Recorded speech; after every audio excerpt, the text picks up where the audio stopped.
السلام علیکم ورحمۃ اللہ وبرکاتہ۔ مفتی طارق مسعود حافظ اللہ کے کہنے کے مطابق مفتی تقی عثمانی حافظ اللہ کافر ہو جاتے ہیں، کیونکہ مفتی طارق مسعود صاحب کا فتویٰ سن لیں۔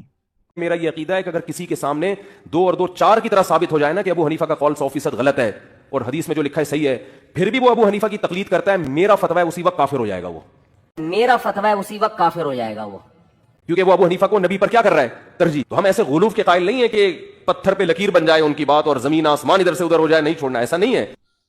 مفتی طارق مسعود صاحب کہہ رہے ہیں کہ 2 اور 2 4 کی طرح اگر ثابت ہو جائے کہ ابو حنیفہ کی بات غلط ہے اور حدیث میں جو لکھا ہے وہ صحیح ہے، پھر بھی وہ ابو حنیفہ کی تقلید کرتا ہے، میرا فتویٰ ہے اسی وقت کافر ہو جائے گا۔ تو میرا فتویٰ ہے کہ وہ آدمی اسی وقت تک کافر ہو جاتا ہے۔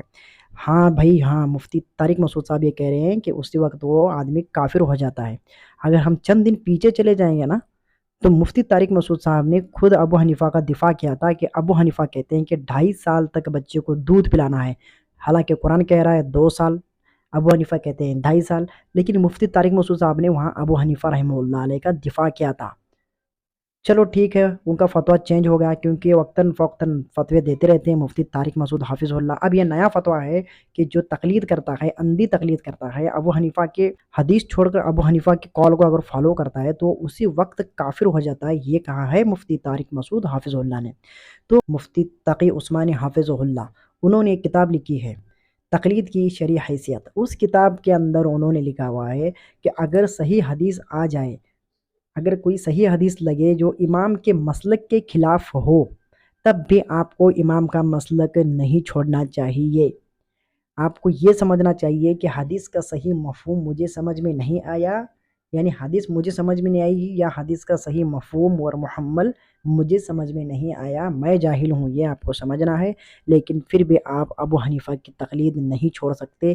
یہ خود مفتی تقی عثمانی حافظ اللہ نے لکھا ہے۔ اب مفتی تقی حافظ اللہ جو ہیں وہ تقلید کے بالکل اتنے قائل ہیں کہ وہ اندھی تقلید کے بھی قائل ہیں۔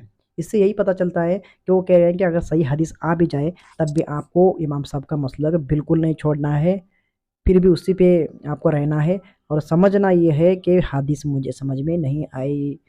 ان کا کہنا یہ ہے کہ تمام حدیثیں تو ابو حنیفہ رحمۃ اللہ علیہ کے پاس تو آئی تھی۔ وہ مشہور کہتے ہیں نا کہ 3 لاکھ حدیثیں تھیں امام اعظم، اسی لیے انہیں کہا جاتا ہے 3 لاکھ حدیثوں میں کون سی حدیث ہے جو ابو حنیفہ رحمہ اللہ علیہ سے آئی ہے؟ کوئی بھی حدیث نہیں ہے۔ تو یہ اتنے اپنے بزرگوں کے پاگل ہیں نا کہ مفتی تقی عثمانی نے درس ترمذی کے اندر لکھا ہوا ہے کہ امام بخاری رحمہ اللہ علیہ نے قرآن کو مخلوق کہہ کے اپنی جان چھڑائی تھی، نعوذ باللہ من ذالک۔ اس لیے نعوذ باللہ کیونکہ یہ جھوٹا واقعہ ہے۔ جس کتاب کا حوالہ اس نے دیا ہے نا، اس کتاب میں وہ نہیں ہے، اور یہ میں نہیں کہہ رہا، یہ اہل حدیث نے ہمیں دکھا دے کہ کہاں لکھا ہے کہ ابو حنیف کے امام بخاری قرآن کو مخلوق کر کے اپنی جان چھڑائے تھے۔ آپ نے سنا ہوگا کہ کہتے ہیں کہ ابو یوسف اور ابو حنیفہ رحمہ اللہ علیہ کے درمیان مناظرہ ہوا، تب یہ طے ہوا کہ جی قرآن مخلوق نہیں ہے۔ تو مناظرہ ہوا کیوں تھا؟ جب دونوں کا عقیدہ ایک جیسا تھا تو قرآن کو دونوں بھی کہتے ہیں مخلوق نہیں ہے، تو مناظرہ کیوں ہوا تھا؟ کیونکہ امام ابو حنیفہ رحمہ اللہ علیہ کا یہ قول تھا کہ قرآن مخلوق ہے، اسی لیے ابو یوسف کے ساتھ ان کا مناظرہ ہوا تھا۔ اس لیے یہ باتیں اپنے ابو حنیفہ کی چھپاتے ہیں اور امام بخاری رحمہ اللہ علیہ کے اوپر جھوٹ باندھتے ہیں۔ ریفرنس دوں گا، کتاب کا نام نہیں بتاؤں گا۔ خود امام ابو یوسف کہتے ہیں کہ سب سے پہلے قرآن کے مخلوق ہونے کی بات جس نے کی وہ ابو حنیفہ ہیں، انہوں نے کوفہ میں ایسا کیا۔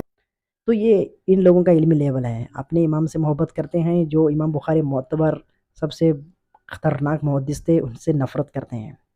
تو خود آپ چیک کریں کہ مفتی طارق مسعود صاحب کا اگر فتویٰ صحیح ہے تو تقی عثمانی تو فارغ ہو گئے۔ جزاک اللہ خیرہ، خود فیصلہ کریں۔ السلام علیکم ورحمۃ اللہ۔